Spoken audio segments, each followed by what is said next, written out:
మీరు కరసేవకి వెళ్ళారు, ఈ మొబైల్ లేవు, కమ్యూనికేషన్ టెక్నాలజీ లేదు, మీ ఇంట్లో వాళ్లకు మీరు బతికున్నారా చనిపోయారా అనేటటువంటి ఇన్ఫర్మేషన్ అన్నా ఇవ్వగలిగారా? అంటే మేము ఏపీ ఎక్స్ప్రెస్ ఎక్కిన తర్వాత అంటే అక్కడికి మా గ్రామానికి సంబంధించిన వాళ్ళు అక్కడ ఒకటి జనతాదళకు సంబంధించిన నేషనల్ కాన్ఫరెన్స్కి ఒకటి జరుగుతుంది అదే టైంలో. ఎందుకంటే కరసేవకు సంబంధించింది అది జరుగుతున్నప్పుడు దీనికి విరోధంగా ఇక్కడున్న హిందువుల మధ్యన విరోధం తీసుకురావాలని మండల్ కమిషన్ ఒకటి అంటే మన దాంట్లో మనల్ని ఒకసారి డివైడ్ చేయాలని ఆ రోజు ఒక నిర్ణయం తీసుకున్న తర్వాత జనతాదళ దిగిన ఒక మీటింగ్ జరుగుతున్నాడు. అంటే కొన్ని మా గ్రామానికి సంబంధించిన వాళ్ళు కొంతమందికి అందులో మేము పోయే ట్రైన్లని ఉన్నారు. పోయిన తర్వాత సరే అక్కడ ఏం జరుగుతుందో మాకు మాత్రం తెలుసు. అంటే మా వాయినికి సంబంధించిన మా వాయిని ఏదైతే వాయిని ప్రముఖుడు నరసింహ గారు ఆరుట్లకు సంబంధించిన మా టీచర్ వారు మా వాయిని ప్రముఖ్ వానికి సంబంధించిన తర్వాత అక్కడ ఒక చిన్న సంఘటన జరిగింది. ఆ ట్రైన్లో వెళ్తున్నాం, అతను వచ్చి అంటే మీ గురించి చెప్తున్నా, మీకు టీచరే మాకు టీచర్, మాకు సంతోషం. అయితే దాంట్లో వాళ్ళు అడిగిన తర్వాత టికెట్ల గురించి మీరు టికెట్లు తీసుకోలేదు అని ఒక ప్రచారం చేసుకుంటూ వస్తున్నారు అట్లా అదే బోగిలా లే అని ఒక అన్ని సంబంధించిన టికెట్లు ఒక 100 ఒకటేసారి ఉంటుంది. అది ఇట్లా వారేసిండు. అది అంటే మా గురువుగారు ఏంటంటే మేము ఇక్కడ ఎవరికి మోసం చేయనిక కాదు, రైల్వేనికి మోసం చేయడం అంటే ఆ రోజు సంకేతం ఇచ్చింది ఏంటంటే మేము స్వచ్ఛందంగా ఏదైతే రూపాయి చారణకు సంబంధించిన ఒక స్టిక్కర్ అమ్మినాం.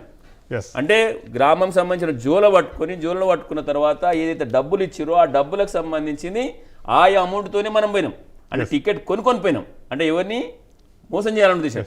అంటే ఆ ఢిల్లీకి పోయిన తర్వాత ఆ జనతాదళ మీటింగ్ అది ఆ సందర్భంలో క్యాన్సిల్ అయిపోయింది. మళ్ళీ రిటర్న్ వచ్చిన తర్వాత సమస్య స్టార్ట్ అయింది మాకు.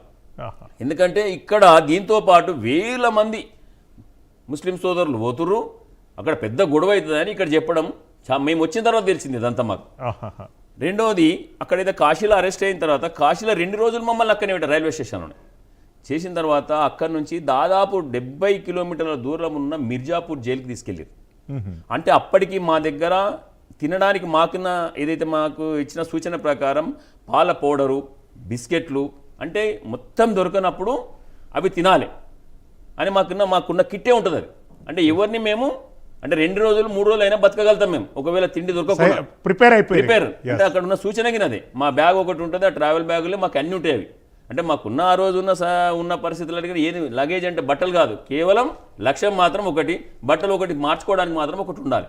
అంటే అక్కడ పోయిన తర్వాత 48 గంటల తర్వాత అరెస్ట్ చేసిన తర్వాత 48 గంటల ఒక్క సమోసా ఇచ్చాడు అక్కడున్న గవర్నమెంట్. ఒక్క సమోసా 48 గంటల తర్వాత. అంటే ఎంత పాశవికంగా అక్కడున్న ములాయం సింగ్ యాదవ్ ప్రవర్తించిందనేది అంటే ఒక మామూలు వ్యక్తులకు కనీసం ఒక పూట భోజనం అని కాదు, ఒక 48 గంటల తర్వాత ఒక సమోసా ఇవ్వడం. ఇచ్చిన తర్వాత అక్కడ ఏదో పెద్ద అంటే అది సంస్థానం సంబంధించి దాన్ని లేచిరు. మేము కాసా ఒక 4-5 రోజుల తర్వాత దాన్ని తప్పించుకున్నాం. దాంట్లోకి వెళ్ళి అది పైకి వెళ్ళి ఎక్కడ ఒక 2 ఫీట్లు ముందుంటుంది. అక్కడ చేయాలి, ఖచ్చితంగా మనం అయోధ్య చేరాలని మా నరసింహ సార్ గారు మాకు విషయం చెప్పడంతోనే మేము అక్కడ దూకి 20 ఫీట్ల వాల్ ఉంటుంది, దానికి వెళ్ళి దూకాలి. ఒక చెట్టును పట్టుకొని ఆ రైల్వే స్టేషన్లో టికెట్లు కొనగానే మళ్ళీ అరెస్ట్ చేసి ఇక్కడ శ్రీశైలం గారు ఒక విషయం వినాలి మీరు.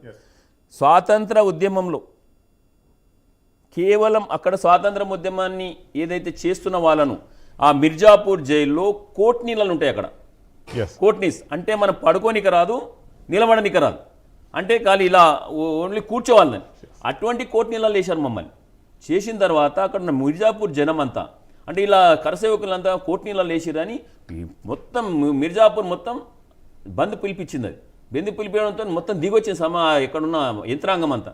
అంటే అయోధ్యకు మిర్జాపూర్కు చాలా డిస్టెన్స్, అంటే అయోధ్యకు దాదాపు 140 కిలోమీటర్లు ఉంటుంది. అంత దూరం ఎట్లా తీసుకెళ్లారు? అంటే మళ్ళీ రిటర్న్ తీసుకెళ్లారు మమ్మల్ని. మళ్ళీ అంటే అయోధ్య పరిసర ప్రాంతాలకు మిమ్మల్ని దూరం పెట్టడంతో అక్కడికి వెళ్ళి మళ్ళీ ఆ దీక్ష కోట్ నీళ్ళలో వేస్తే అక్కడ పెద్ద ఉద్యమం చేసిన తర్వాత ఇప్పుడు నరేంద్ర గారి తమ్ముడు ఉంటారు నాగేశ్వరరావు గారు, ఆర్ఎన్ నాగేశ్వరరావు గారిని. ఆ రోజు అతను అడ్వకేట్ అప్పటికే, ప్లస్ ఇప్పుడున్న మన విజయ్ కుమార్ గారు న్యాయవాద పరిషత్ హైదరాబాద్ ప్రెసిడెంట్ విజయ్ కుమార్ గౌడ్ గారు వారికిన ఆ రోజు అడ్వకేట్ వాళ్ళు మళ్ళీ అక్కడ స్పెషల్ పర్మిషన్ అక్కడ ఉన్న జైలర్తో మాట్లాడి కోర్టుకి వెళ్ళి ఆ కోర్టు నీళ్ళకి వెళ్ళి తీసుకొచ్చి మళ్ళీ బయట వేశారు మమ్మల్ని. అక్కడ ఇంకోటి సంఘటన ఉంటుంది. అది అక్కడ లల్లు అని ఒక ఖైదీ ఉంటుండే, మనం బెబ్బుల్ సినిమాలో మొత్తం ఇవన్నీ కట్టుకొని వస్తుండేవా. అతను వచ్చి అసలు కైకే వాసే ఆప్లోగా అంటాడు, మందిర్ బనానే కే వాసే కిదర్ సే ఆప్లోగా, ఆంధ్ర సే ఆయ్ अरे उतना दूर से इतना दूर मंदिर बनाने के लिए मैं भी कुछ करूँगा అంటే ఆ రోజు రాత్రి ఆ దేవ యొక్క